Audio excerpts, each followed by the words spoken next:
இப்ப பூரணர் அடையனா நம்ம யார் மாதிரி மாறணுங்க? இயேசுவை போல் மாறணும். இயேசுவை போல மாறணும். அப்ப இயேசு அப்படின்றாலே அவர் எதை குறிக்கிறதுனா, இயேசு அன்பானவர். இயேசு எப்படிப்பட்டவருங்க?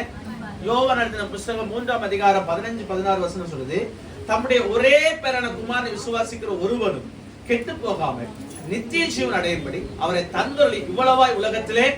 அப்ப பிதாவாகிய தேவன் தம்முடைய மகனையே கொடுக்கிற அளவுக்கு நம்ம மேல் அன்பு கூர்ந்திருக்கிறார். நம்ம மேல அப்ப மிகுந்த அன்புள்ளவர் அந்த துதிக்கிற தேவன். வேதம் சொல்லுது, 1 யோவான் புத்தகம் சொல்லுது, தேவன் அன்பாகவே இருக்கிறவர். தேவன் அன்பாகவே.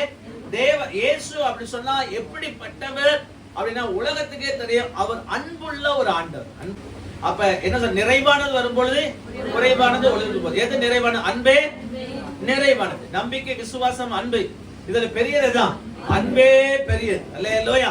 அப்ப அன்பு என்பது யாரிடத்தில் இருக்கிறது? அது ஆர் அப்படின்னா அன்புக்கு அடையாளம் ஆண்டவராகிய இயேசு கிறிஸ்து. அப்ப அன்புனா என்ன அப்படின்னு நமக்கு தெரியும். அன்பை யார் மேல் அதிகமாய் வைக்கணும், அன்பு யாருக்குரியது அப்படின்னா, நான் போன வாரம் சொன்னேன், நாமெல்லாம் அன்பா தான் இருக்கிறோம். நாமெல்லாம் அன்பா தான் இருக்கிறோம். ஒரு ஆளுக்கு ஒரு ஆள் பிடிக்குது, ஒரு ஆளுக்கு ஒரு ஆள் பிடிக்குது.